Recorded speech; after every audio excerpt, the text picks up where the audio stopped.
Inauguration, the last step in a process of electioneering, is a moment for us to come together as one people to pursue the promise of Kenya as destined by God. This afternoon, ahead of tomorrow's inauguration, I hosted the incoming president, Dr. William Samoei Ruto, here at State House, Nairobi. As you are all aware, the transition process commenced on the 12th of August, 2022, and over the last few weeks, the doors of State House and the office of the President have been open to the technical teams from the office of the President-elect so as to facilitate a smooth transition and handover of power. This afternoon's meeting between the President-elect and myself is the final step in that process. Fellow Kenyans, the work of building a nation is a continuous endeavor passed from one generation to another, from one administration to the next. And this in an unbroken chain that seeks to progressively build a more united, equitable, and prosperous Kenya.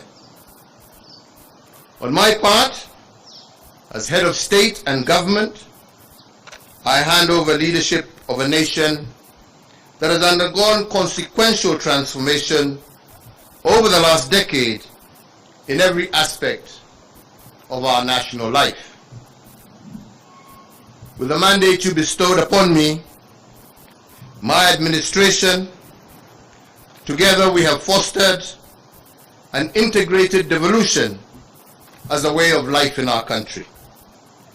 We have reinforced our educational and technical excellence, and we have also successfully led the nation through the worst global health crisis in over a century. We also turned a number of challenges that we inherited and those that emerged during our tenure into areas of opportunity for a better Kenya. The baton we received from the late President Mwai Kibaki was carried through. We built on his legacy and indeed on those of the previous two administrations in every area of public life.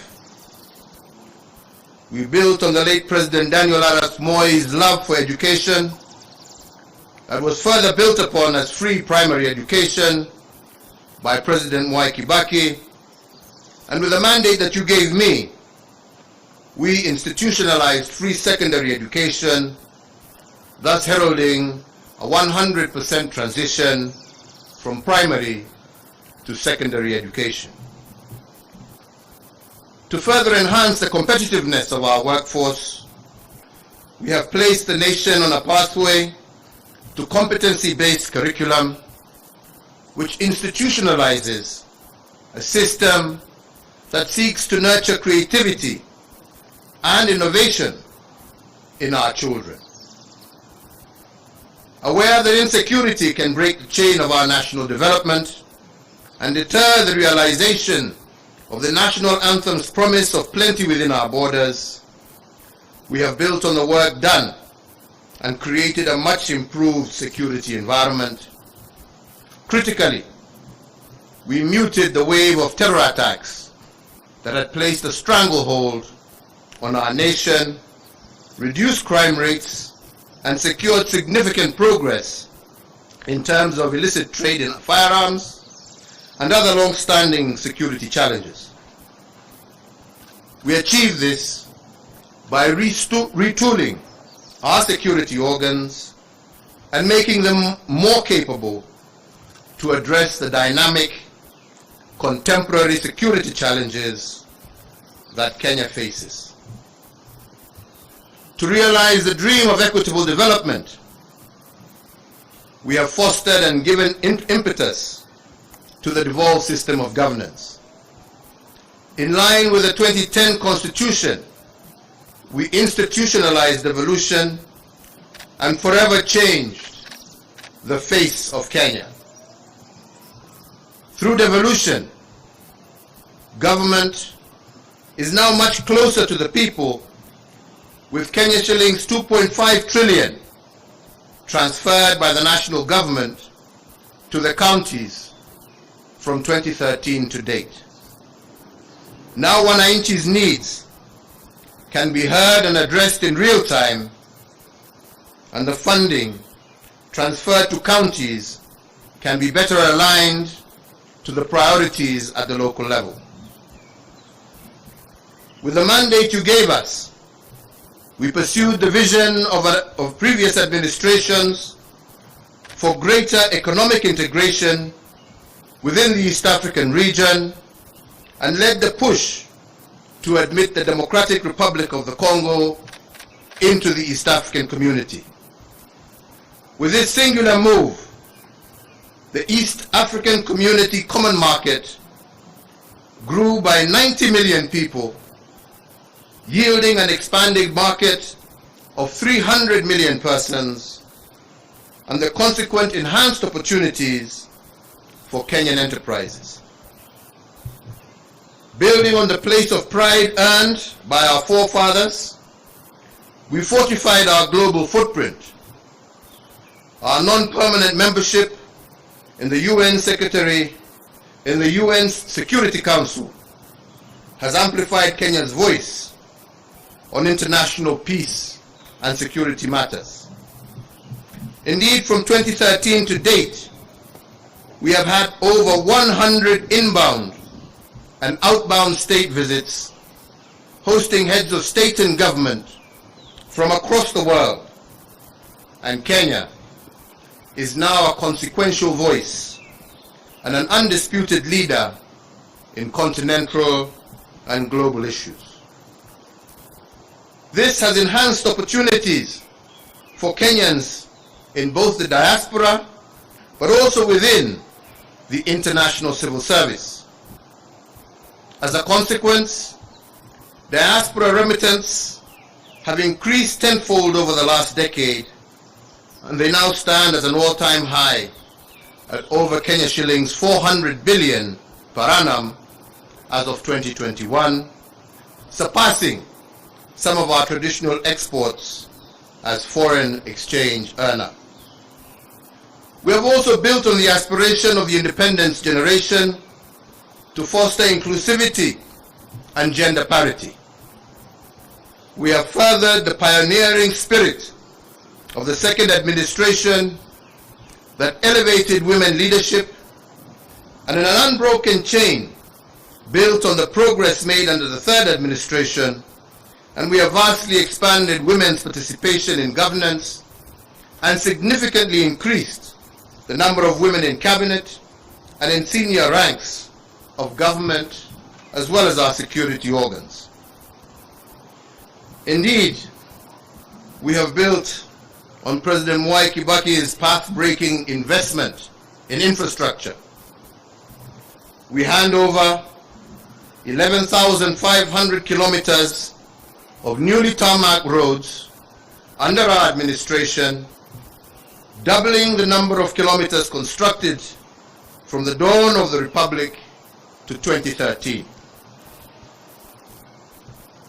My administration has upgraded Kenya's infrastructure in terms of roads, ports, bridges, fiber optics, power generation and transmission, and as a result, Kenya now stands out as an investment destination of choice and a continental as well as a global hub. In enhancing service delivery, with the mandate you gave us, we also transformed the way government services reach the wananchi. We did this through the introduction of Huduma Centers and the e-Citizen online platform, which together have made access to public services a fast and pleasant experience, and not the toll that every citizen had to endure in the past to obtain basic services. Now passport applications, birth certificates, marriage certificates, business registration, driver's licenses, and so many others can be done online from anywhere in the world.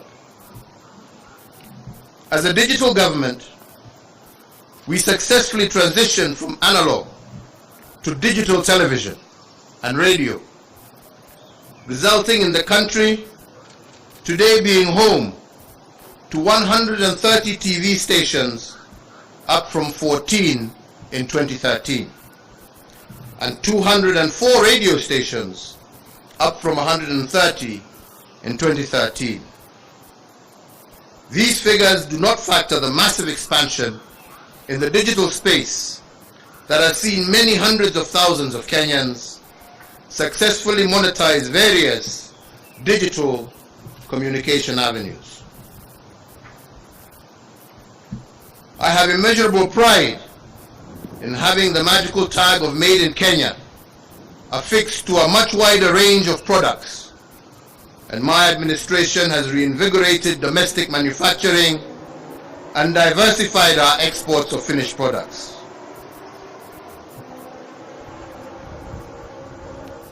From my predecessor, President Mwai Kibaki, we picked up a country that was the 12th largest economy in Africa to its current position as Africa's 6th largest economy.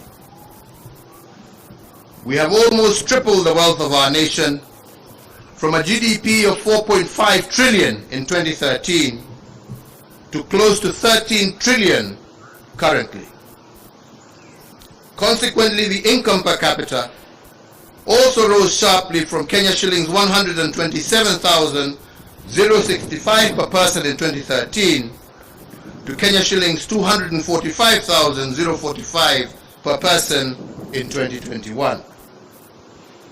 This has seen Kenya graduate from a lower middle income country, and it is notable that if we continue on this growth trajectory, what this means is that by next year, we will join the league of truly middle-income countries.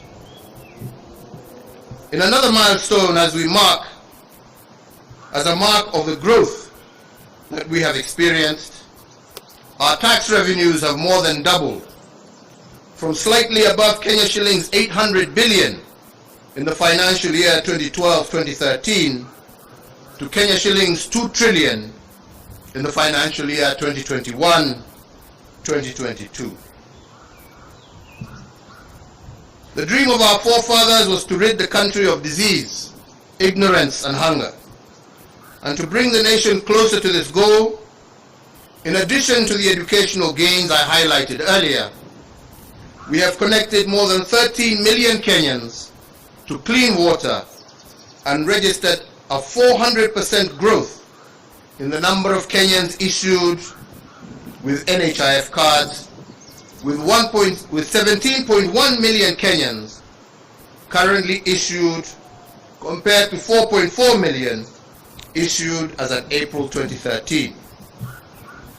To enhance access to healthcare, we have constructed countrywide an additional 1,912 healthcare facilities across all levels of care, representing a 43% increase in the total number of public health facilities in the country. These facilities range from the recently commissioned modern state-of-the-art Level 6 Kenyatta University Teaching, Referral and Research Hospital to health centers and dispensaries at the village level. So fellow Kenyans, every administration has added arrows to our national quiver in energy production. When I took the oath of office in 2013, Kenya's total grid was 1,300 megawatts. This now stands at 2,700 megawatts.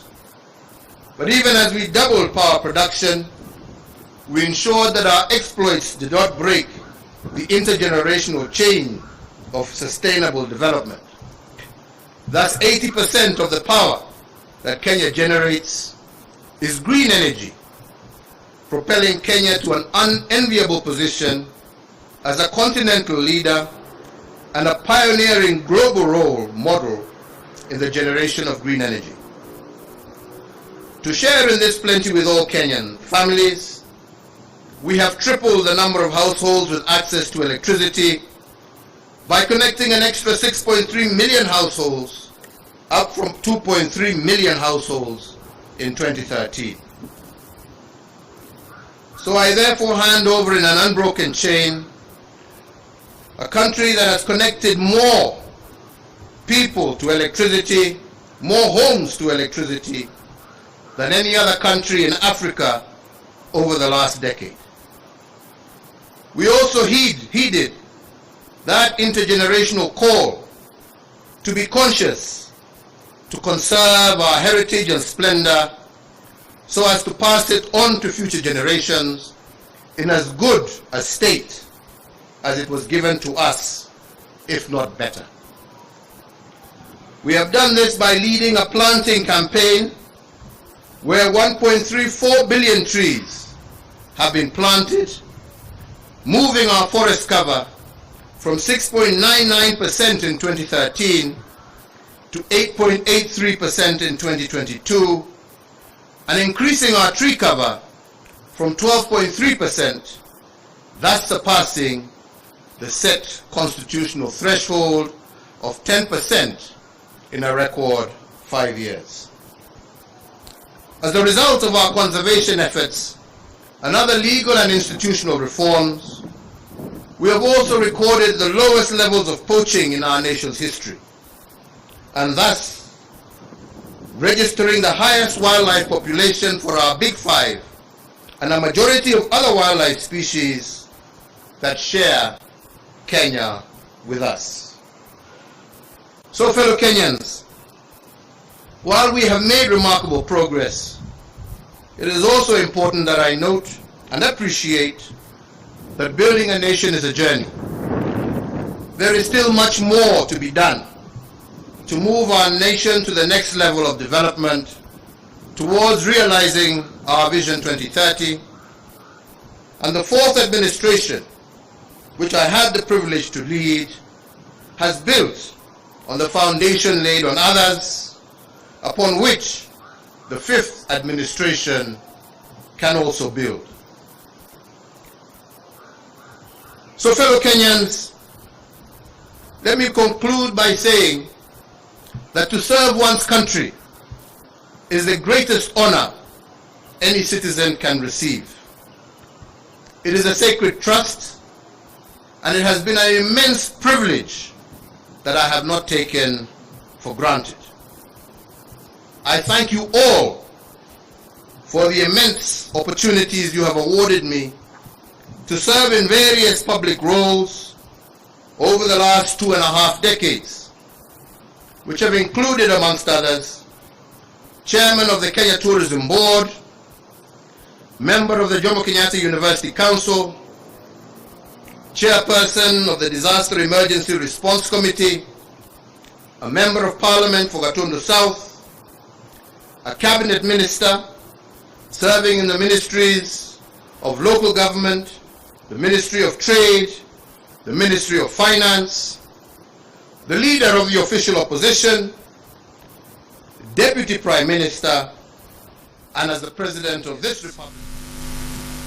In all the work I have done as President, and in every presidential decision I have made, and in every executive action I have taken, in every bill I have proposed and assented to, I have been guided by the dream of our forefathers, and that is the dream to eliminate poverty, ignorance, and disease, and to improve the quality of life of all Kenyans, and to create conditions for everyone to achieve their dreams.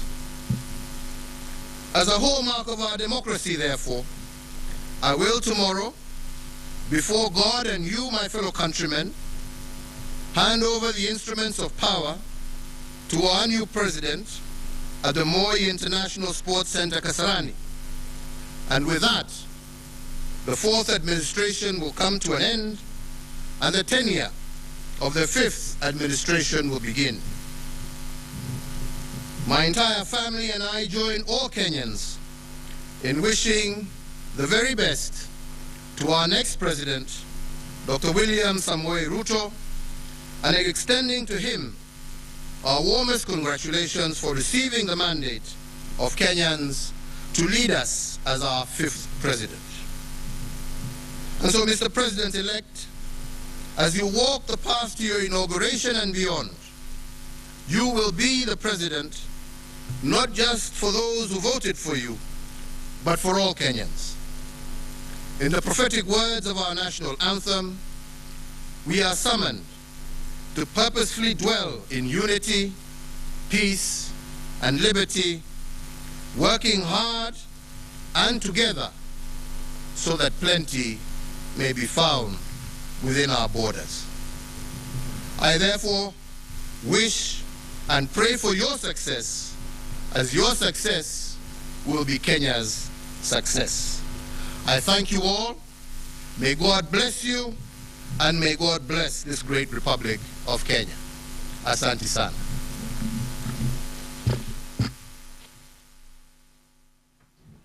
Thank you. Thank you. Thank you sir, His Excellency Uhuru Muthenya Kenyatta de amebanja shiko de. Yes. Alikuwa amepigisha mazee Ruto de the incoming fifth mazee pale hivyo State House. Amemwishi all the best. Amesema vitu mazee gabake imedu masomo, electricity mazee, kila kitu mazee, pia stories za kuemploy mazee gender kuapply gender rule. Yes. Mazee gava ya unye mazee imeemploy mazee madimengi sana kwa system. Na pia mazee jo story pia ya kuishia pia incoming government mazee all the best. Exactly. Na amesema mazee orezo wanaingia.